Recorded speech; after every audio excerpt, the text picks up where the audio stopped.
Death అయిందని అన్నారు. అది కూడా కంప్లీట్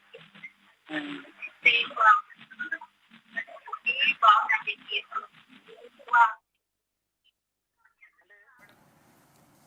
ప్రస్తుతానికైతే వాళ్ళు ఏదైతే రాతపూర్వకంగా లెటర్ హెడ్ మీద రాతపూర్వకంగా ఒక హామీ అయితే ఇస్తామని చెప్పేసి హాస్పిటల్లో యాజమాన్యం చెప్పినట్టుగా తెలుస్తూ ఉంది. అయితే ఆ హామీలో కూడా వాళ్ళు ప్రీవియస్గా కట్టినటువంటి అమౌంట్ 9 లక్షలు ఇప్పటి వరకు ట్రీట్మెంట్ కోసం అని చెప్పేసి కట్టాము, రిమైనింగ్ 9 లక్షలు కట్టాలని బిల్లు ఇచ్చారు, మొత్తం 18.5 లక్షలకి బిల్లు ఇచ్చారు.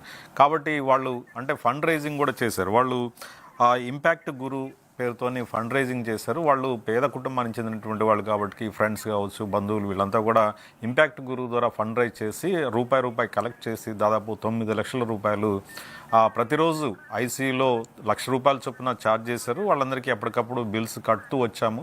ఇప్పటివరకు 9 లక్షలు కట్టాము. కాబట్టి ఆ పేద కుటుంబానికి న్యాయం జరగాలంటే వాళ్ళు చేసినటువంటి నిర్లక్ష్యంగా వైద్యం చేశారని చెప్పేసి ఆరోపణలు చేయడం జరుగుతూ ఉంది.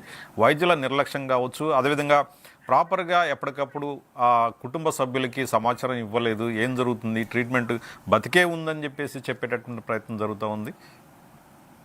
సిరాజ్, అంటే ఇప్పుడు ఆ లెటర్ హెడ్ మీద వాళ్ళు మరి హామీగా రేపు అంటే రీఫండ్ చేస్తామని చెప్పేసి హామీ ఇవ్వబోతా ఉన్నారా, ఏం రాయబోతా ఉన్నారు, మరి పేషెంట్ మరి తీసుకెళ్లేటటువంటి ప్రయత్నం జరుగుతుందా, ఇప్పుడు ఏం జరుగుతుంది అక్కడ?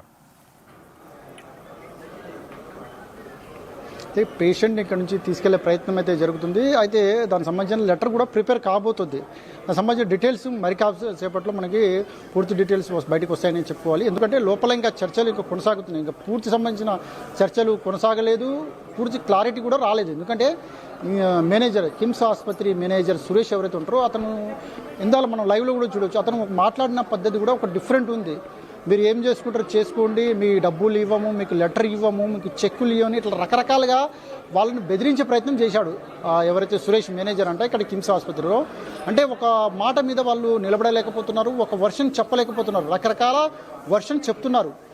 ఎందుకంటే బాధితులు చాలా మనం చూడవచ్చు, ఆ బాధితులు పాపం ఉదయం నుంచి కనీసం ఒక మంచినీళ్ళు కూడా ముట్టుకోకుండా ఉదయం నుంచి వాళ్ళు కన్నీరు మున్నీరు అవుతున్నారు, రోజిస్తున్నారు.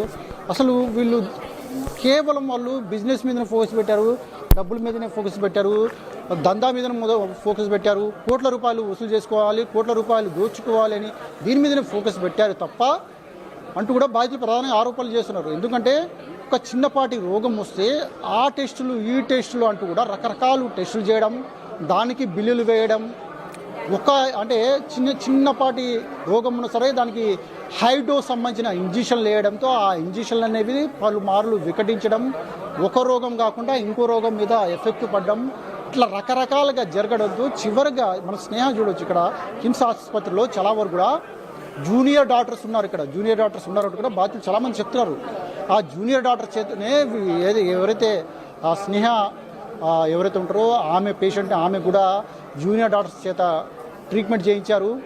ఆమె ఉన్న రోగం ఏంటిదో కరెక్ట్గా ఆ రోగానికి కరెక్ట్ ఇంజెక్షన్ చేస్తే అసలు ఎప్పుడో ఆమె నడుచుకుంటూ ఇంటికి వెళ్ళిపోయేది. కానీ ఆమెకు కరెక్ట్ ట్రీట్మెంట్ జరగలేదు. అందరూ జూనియర్ డాక్టర్స్ ఉన్నారు, అనుభవం లేని డాక్టర్స్ ఉన్నారు, అసలు పరిజ్ఞానం లేని డాక్టర్స్ ఉన్నారంటూ కూడా ఇక్కడ ఉన్న బాధ్యతలు ప్రధానంగా ఆరోపణలు చేస్తున్నారు. ఎందుకంటే మనం చూడొచ్చు చాలా సందర్భాలు చాలా సీనియర్ డాక్టర్స్ ఉంటారు, వాళ్ళు కేవలం మనం ఐస్, అదేవిధంగా చేతులు, గోర్లు ఏవైతే ఉంటాయో ఆ గోర్లు, మన కళ్ళు, ఇట్లా రకరకాలుగా కేవలం చూస్తారు. వాళ్ళు కనీసం ఏ బ్లడ్ టెస్ట్ చేయరు, ఎక్కడ కూడా బ్లడ్ బయటికి తీయరు, అసలు ఎక్కడ కూడా స్కానింగ్ చేయరు, ఎక్కడ ఎక్స్రే చేయరు సీనియర్ డాక్టర్స్.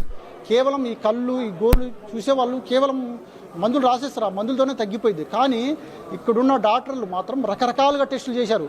మొదటగా కడుపులో ఇన్ఫెక్షన్ అన్నారు, లివర్ డ్యామేజ్ అన్నారు, రకరకాలుగా.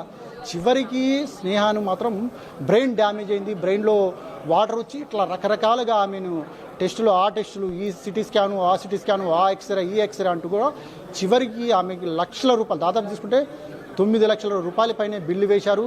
అదనంగా టోటల్ చూస్తుంటే ఆ బిల్లు 18 lakhs దాటిపోయింది. రూపాయి కాదు, ₹2 కాదు. వాళ్ళందరూ కూడా ఫండ్స్ కూడా చాలా చోట్ల వాళ్ళు వాళ్ళ ఫ్రెండ్స్ కావచ్చు, వాళ్ళ కుటుంబ సభ్యులు కావచ్చు, చాలా ఫ్రెండ్స్ దగ్గర వాళ్ళు డబ్బులు అడుక్కున్నారు. ఎందుకంటే స్నేహ బతకాలి, మనందరితో పాటు తిరగాలి, మనమందరం హ్యాపీగా ఉండాలి, వాళ్ళు ఎన్నో కళలు కన్నారు. కానీ ఆ కళలన్నీ కూడా కన్నీరు మున్నీరు అయ్యాయని బాధితులు ఆగ్రహం వ్యక్తం చేస్తున్నారు. ఎందుకంటే ఫండ్స్ అనేవి దాదాపుగా 9 లక్షల రూపాయలు చాలా వరకు కూడా వాళ్ళు డబ్బులు వాళ్ళ ఫ్రెండ్స్ దగ్గర నుంచి సేకరించారు, ఫోన్పే, గూగుల్ పే నుంచి డబ్బులు సేకరించారు. ఆ డబ్బులన్నీ కూడా కిమ్స్ ఆసుపత్రిలో కడితే